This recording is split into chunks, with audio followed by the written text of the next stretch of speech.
同学们好，本堂课学习心架六风四臂。好，接上式懒扎一。好，小肚顺产，左手领腕上弧，右手领腕放松折叠相合。好，继续向右螺旋，两手双顺缠，掌心朝上。当走后弧，重心左移，合左胯，身法螺旋，两手手腕相合。好，松左胯，当走后弧，重心右移，两手右手逆缠，左手捧掌背，两手形成相合，捧于右膝上方内侧。好，再松右胯，当走后弧，重心左移，两手左手逆缠，右手顺缠，领手上捧。右手合于右肩齐高，左手雕手捏于左肩齐平的位置，放松下沉相合，身法朝向于右斜前方45度。松左胯，左手右手双顺缠，领手打开，当走后弧，领手折叠螺旋相合，合于身前中线两侧，合左胯扣左脚，点脚根部，放松，按掌对撑下沉。六风四臂。好，背面看一下，懒扎一变六风四臂。好，一小肚顺缠，领手立圆螺旋相合。好，二双顺缠，掌心朝上，当走后弧，重心左移，合左胯，两腕相合，当走后弧，重心右移，右手逆缠螺旋上捧。好，再松右胯，左手逆缠，右手顺缠，当走后弧，螺旋托掌上捧，雕托。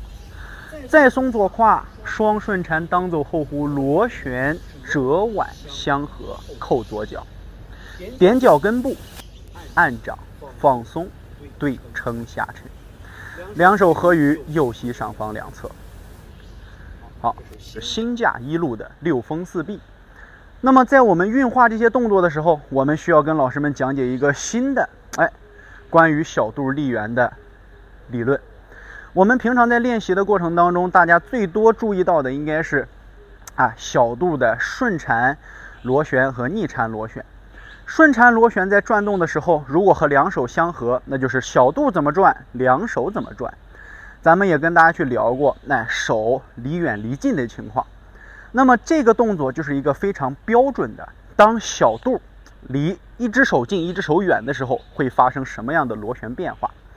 大家也看到了，从动作当中有一个非常明显的胸背相合，然后再对拉外捧，是不是？那这个动作在螺旋的过程里面，其实展现了两个细节。第一，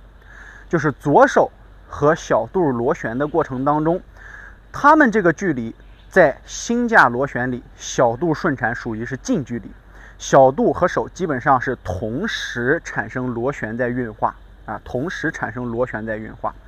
那么右手它就是离小肚远，它走的过程需要大家学习新的东西了。因为右手和小肚远的关系结合，不管是老架还是心架的拳论当中常讲过一句话，叫做节节贯穿。所以当我们想让小肚螺旋影响到右手，那就不能再像左手一样同时去画立圆了。如果同时画，我们就出现了这样的身法。因为大家身边很多拳友应该都这么练心架，就是因为没有找到当中的一个概念。所以右手上捧之后，注意看小肚顺缠从左往右走螺旋的过程当中，它是需要经过一个过渡的把它连起来做是这样子小肚的螺旋它要快过于右手的螺旋，所以呢我们需要注意小肚转到哪，右手是什么样的配合和节点，是不是？所以动作一，小肚由左向上螺旋，当小肚走到上方了，右手才慢慢的向左走一个沉肩领腕的相合。当小肚走到上方开始往右产生螺旋了，已经来到右侧了，右手才慢慢的领腕上捧，最后小肚螺旋回到放松中正下沉的时候，右手才慢慢的形成了捧掌下落的过程。所以这一个顺缠相当于说咱的右手跟左手慢了1/4拍啊，1/4拍。小度往左，右手才刚往下沉；小度往上，右手刚往左；小度往右，右手刚往上；小度往下，右手才慢慢跟着往下，相当于慢了这个1/4。所以大家在练习的时候就会形成，左手随小度螺旋，右手也随小度螺旋，但是由于远近关系的问题出现了，左手领腕螺旋快，右手领腕螺旋慢，那就会形成以小度螺旋、以丹田螺旋的运化，在立圆的过程当中带动两臂和两肩形成礼合的动作。所以大家可以近距离看一下当我们想要走好这个动作，非常非常简单，我们左手一样跟着小度往左转，右手随着小度和手开始往上了，右手才开始往左。那当我们小度往右的时候，右手开始往上，这个时候是不是就正好形成了一个两肩、两肘、两腕的折叠螺旋相合？最后放松螺旋，自然下沉，又形成了对拉。所以这个过程里面呀，我们不要去刻意的用肩背内扣外蓬去找到这个胸背上的一个张力和着力，通过小度的胸腰折叠来带动他们的这个彼此的螺旋关系，让右手和左手形成这样的一个开合过程。所以这是第一个重点。那第二个就是我们平常在练习动作的时候，既然能够理解小度立圆带动两手产生关系之后，我们需要注意下意识，都是同样的摊掌，当走后弧，重心左移，合左胯，身法微向左螺旋，两手手腕相合。大家都知道，在8法5步当中，这个手是一个螺旋向外捧挤的动作身法，对不对？很多老师喜欢在螺旋的时候直接将两手合于身体前方大约1尺的距离，直接将手臂上旋外捧，把整个动作架得非常宽，显现出来这个捧劲儿好像很饱满。实际上这个方法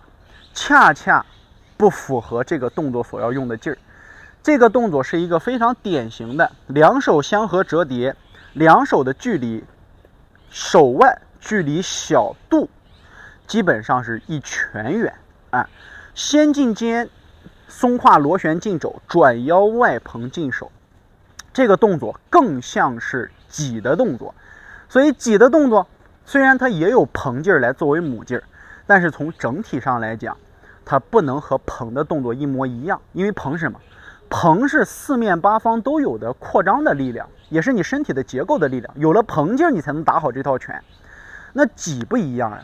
挤是通过先将小部分的身体进深，然后再通过螺旋向外膨胀，像膨胀螺丝一样。你进去的时候是个小钉子，拧开以后才变成一个能够拔不出来的大钉子。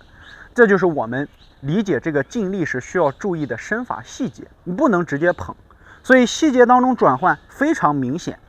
如果我们做成这个样子那就是错了。我们合住以后，先进肩肘，再进手，这样子就可以了。所以大家在练习这个身法动作的时候要切记，捧挤捧挤，你得先挤进去才能捧出来，而不是直接架个大捧劲就往里去了。你谁挤公交车是直接抱个大酒缸的进车里是吧？都是把自己恨不得夹成纸片进去以后再把自己吹起来，都是这个样子。好，那么下一个，我们有了捧挤劲儿之后，下式雕托手。